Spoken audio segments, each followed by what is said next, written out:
we were getting rejection after rejection after rejection from every other big festival. And we're like, हाँ ठीक है यार कोई नहीं मतलब. And then finally, I remember this. This was like 4 a.m. in the morning. I hadn't slept. I was awake. And this mail comes in which says, your film has been selected for MAMI, Mumbai Film Festival. It was just so special, that I couldn't really believe it was happening.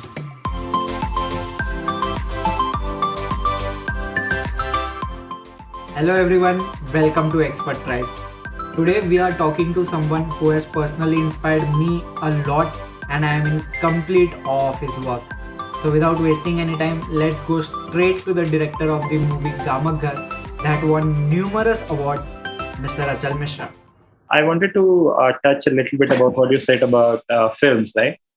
So when I was growing up, I got introduced to Bollywood, right? That all of us get introduced to through our TV and stuff, right?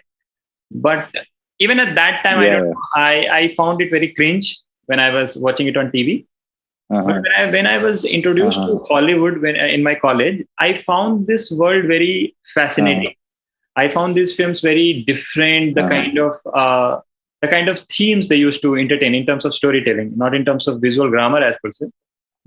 But one thing that never happened to me with those films, I never could relate to them. Okay, this was about people doing various kinds of things, but I could never relate to them. And then through some film buffs of mine, friends of mine, I got to know about films which are made in Asia, right? And then I wouldn't say that I have gone to as depth as what you talked about, but when I watched Wonka Boys in the Mood for Love, I really saw that this is a film I might want to make someday, or for that matter, when I watched About Ellie, right, the Iranian film, I really felt this is the kind of film I think I have seen this kind of stories. I have been part of families where patriarchy is जो दिखता है उससे थोड़ा भीतर होता है, right? So I think that is what, and this is so absurd that we live in Asia and we are looking so much at West for the films, right? But there are so many Asian centers of films, right? Nowadays, people are getting into cinema. The same thing happened with me. When I watched these Japanese films, it felt so close to home. I was like, this is how my grandmother is. This is how my father or mother. The way the characters react. It's culturally so close, so similar. Even starting from Turkey onwards, Turkey, Iran, and all these, they're much closer to India than a French film or a American film will ever be. At the same time, I feel that's one of the reasons why you make film, or you create any art, because it is something you want to watch. You know what I mean? I mean, like I was watching Still Walking, and it was like so close to home, but it was still not home, And to make something which is from your, maybe I'll have to do something. Because Toreda is still in Japan, and Kiarostami is still in Iran, and so that was one reason which really inspired me to go back to my own sort of hometown and do something there between the people I know and things I've seen. And I've often seen people, especially artists who are successful, they have more often than not talked about very I would say personal details of their life, things that they have really. For example, Hemingway says that I have been a part of war and I want to talk about wars, right? And people, for example, if I have to write something which I have not seen or rather felt, because seen is something I don't proclaim to see everything in my life, but I might feel a lot of things. I think that's where the art lies, and that's when you can do the detailing, and that's when you can use things. Because when you read something, you might not feel the touch, right? But when you have been part of those journeys, the kind of mango you show in your film, right? That says, "Acha," that reminds us of a life that we had back then. Okay, so tell me this: after how did Gamak Ghar reach where it did, And what all happened post Mm. then? What's your plan next? What are you doing? Tell us about that. So with Gamadgar, we had no plans. We had no idea what to do with the film. We just made a feature film. We completed post, and now we were completely clueless. So we started submitting to film festivals, which we later realized is not the way to go about it. Because I mean, it was like we were submitting on the deadline of these, the biggest festivals in the world, giving them like 10,000 as entry fees, and they don't give a damn. They don't watch your film like that. That's the harsh truth we realized. कि मतलब ये ऐसे नहीं देखते हैं. Especially if you were like submitting on the deadlines. So that kept on happening, and that discouraged us a lot. That we were getting rejection after rejection after rejection from every other big festival, and we were like, हाँ ठीक है यार कोई नहीं मतलब. And then finally, I remember this. This was like 4 a.m. in the morning. I hadn't slept. I was awake. And this mail comes in which says, your film has been selected for Mami, Mumbai Film Festival. And Mami has, these two categories for Indian films. There are a couple of more categories, but like the two main ones are India Gold and India Story. So India Story is supposed to be a non-competitive and more of a, representative category, which where you see, the variety of India in that way. And India Gold is like their main competition. ठीक है. So and that email said India Gold, and I couldn't believe it. I was like, fuck, I'm India Gold is it's like the best of the best, and I was like very surprised. And I we told the cast and crew, and they were all very excited. And after Mami, I think things started getting better in some way because now people knew about the film. Now we didn't have to sort of run after submitting forms and all that. And Mami in itself was so special that being in India Gold was in itself a very big honor for me because there were filmmakers there which whose films I had been watching for the last couple of years. And they were like people like Gurvinder Singh is there, who's both the Anindra. two films in the beginning he made, yeah, Anik Godedadan and Chauthi Koot, which I really loved. And suddenly I was there in the same category as him. You know, there was Bhaskar Hazarika who had made Kotha Nodi, and now his second film Amis was there.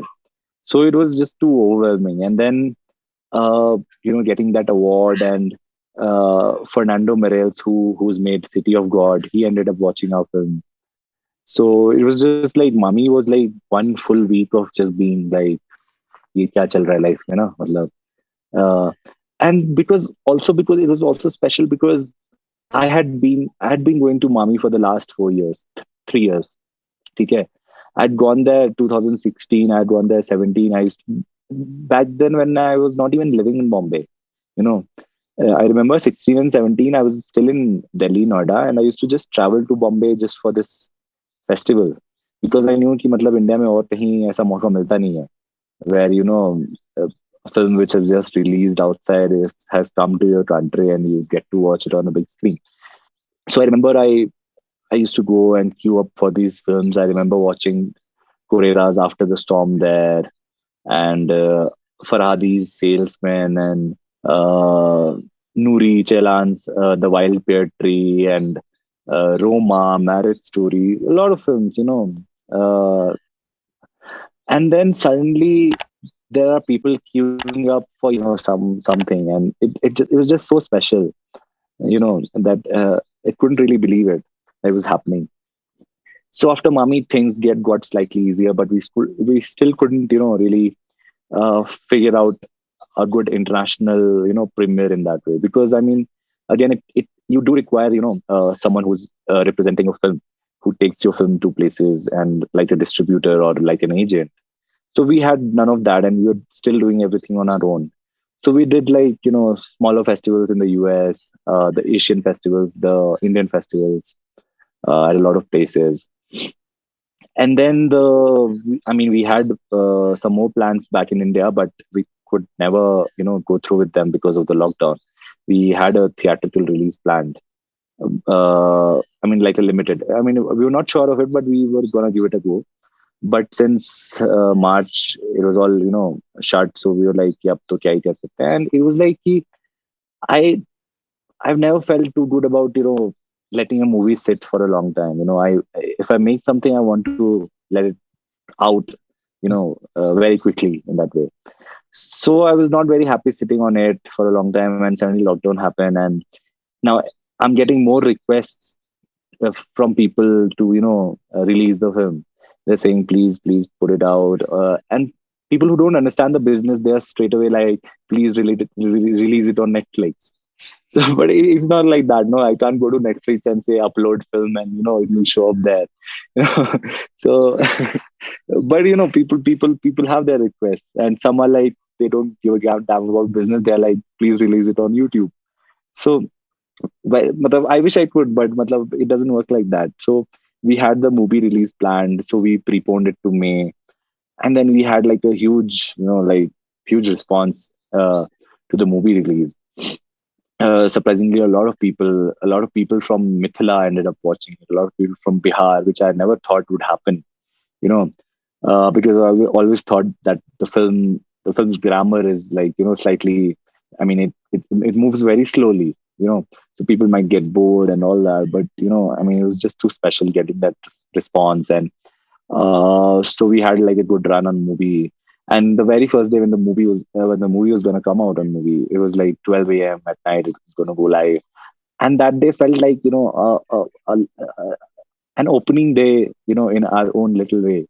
That the film is gonna release, and the reviews are gonna come in, and people are gonna watch it, and it was special. And then it was also this weird thing which happened where there was like so many reviews and so many people writing about the film. And being a filmmaker, you are so much into the film that you can't really, you can't that it was like that I felt like I want to see the film like how they're watching it, like watch this film for the first time. I wanted to experience the film like they were doing it, so it was this completely new feeling which I had at that time.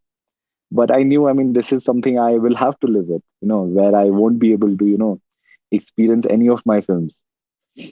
uh, so that happened. And then obviously there were talks of what my second film is going to be, and that was something which had me you know uh, coffee under pressure in a way, because I was in the beginning, I was acting on that sort of pressure of making a second film, and I realized this is not how I can work, probably, because I tried to write things and it was just not happening. And at the same time, I was scared in a way. I was like, it was like at that point it felt like Gamuk Juhar was just like a fluke कि मतलब बस बन गए, ठीक है? It was beyond my powers कि वो बन गए. And now I'm unable to come up with something. So to sort of overcome that fear, that that second film syndrome, uh, I went ahead and did this film which we shot in January. So it was just it was a little incident which happened with a friend of mine, and I felt very strongly about it, and it was like there in playing in my head, after he had told me, and I was like, I need to do something about this, and it might be just good to just go and give it a try, and it's winters in Darbhanga, it's all foggy, it might be nice to and I called up Anand, and I called up Abhinav is the actor, and Anand is our DOP, and we all said, yeah, let's do it. So we went there and I started writing, and after 10 days of writing we started shooting, but we were still writing, and eventually we were done with something, and we were very happy with it in that way, that we've done something. And I was less scared then, that maybe I can still do this, maybe I can still make films, uh, and in some ways, there are so many things in this film which I like so much better than Gamak Ghar in some ways, uh, and a lot of different things which I've tried also. So let's see how it turns out. I've just finished editing the first cut, and we'll go ahead with the post production in a few days. And if I know correctly, you're not a big fan of Bombay. Tell us about that. I Bombay, I mean, mean. I don't know. I mean, I moved to Bombay in late 2017, I think, and I had no plans to move there. It was just like my friend. I was in Delhi usse pehle, and my friend was moving to Bombay, and he said, "Let's move to Bombay." So I was like, "Yeah, let's move to Bombay because that's the thing people do. जिसको भी film में काम करना होता है, कुछ भी करना होता है, so बॉम्बे जाते हैं." So I went to Bombay and I was staying with my friend. And क्या हुआ कि उसके बाद I never really got a chance to really be in Bombay because 2017 के end में I moved and then Gamaghar started. So I was always away, you know. Say I was there for 2-3 months and then I left for pre-production, then we were shooting, and then I came back for a month. Then again we left for the second part. So all of it was, spent being away from Bombay really. And even while staying there, I just felt that this is maybe not the pace of life that I need, because it was all just too fast for me. I mean, so I think until Damaghar was, came in Mami and everything, I was in Warsaw, where everyone stays. And then after that, I moved to Mud Island.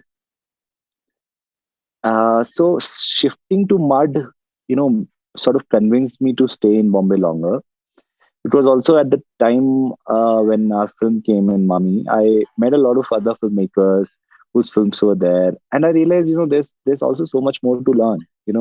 I can't just be, sitting somewhere else and make my own films, because there are so many of these people who are also doing, who are also making good films and who are also not part of the commercial industry.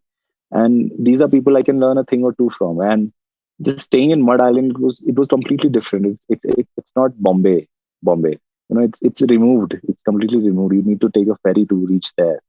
And not having a 9 to 5 job, it was not really a problem for me to uh, taking a ferry. And I was home and I was doing my thing, and it was really nice. So I stay in Mud now, and I might stay there for maybe a couple of more years. I don't know, but I mean, I don't think Bombay is like a long-term thing for me. Also because I don't think it's necessary anymore.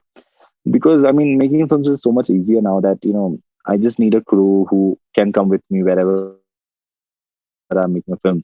And then probably just for the post-production phase, I need to be in Bombay, and that's like maybe 2 months, 3 months of sound and color and all that.